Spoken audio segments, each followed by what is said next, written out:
সূর্যের গনগনে তাপ পিচঢালা পথে প্রতিফলিত হয়ে যেন উনুনে পরিণত করেছে রাজপথকে। তারই উত্তাপে নাভিশ্বাস শহুরে জীবন। একের পর এক হিট অ্যালার্ট শেষে একটু বাতাস আর মেঘ বৃষ্টির লুকোচুরিতে কিছুটা স্বস্তির আশা নগরবাসী করলেও ভ্যাপসা গরমে তার পুরোটাতেই যেন গুড়ে বালি।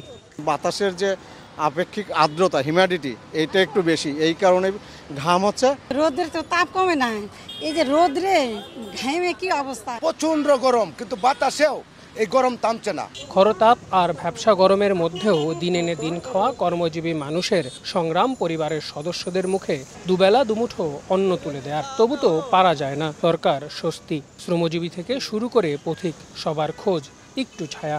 আকাশে কিন্তু মেঘ আছে, মেঘ ঠিকই আছে, গরম কাটতে না, মানে যেন মনে হচ্ছে আগুন উঠতে যেন ইয়া দিয়ে। গরিব মানুষ কর্মজীবন করে খাওয়া লাগে, গরমে কাজ কাম করতে অনেক কষ্ট।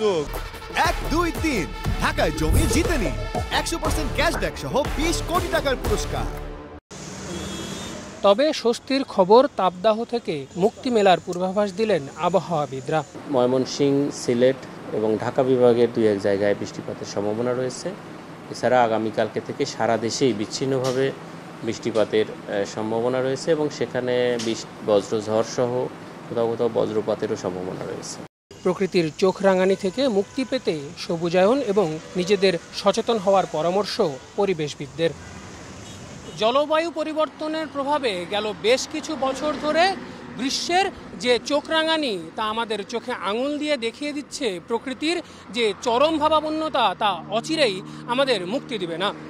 আর তার জন্য দায়ী কারা তা নিশ্চয়ই বলে দিতে হবে না। আল আমিন তুষার, সময় সংবাদ, ঢাকা।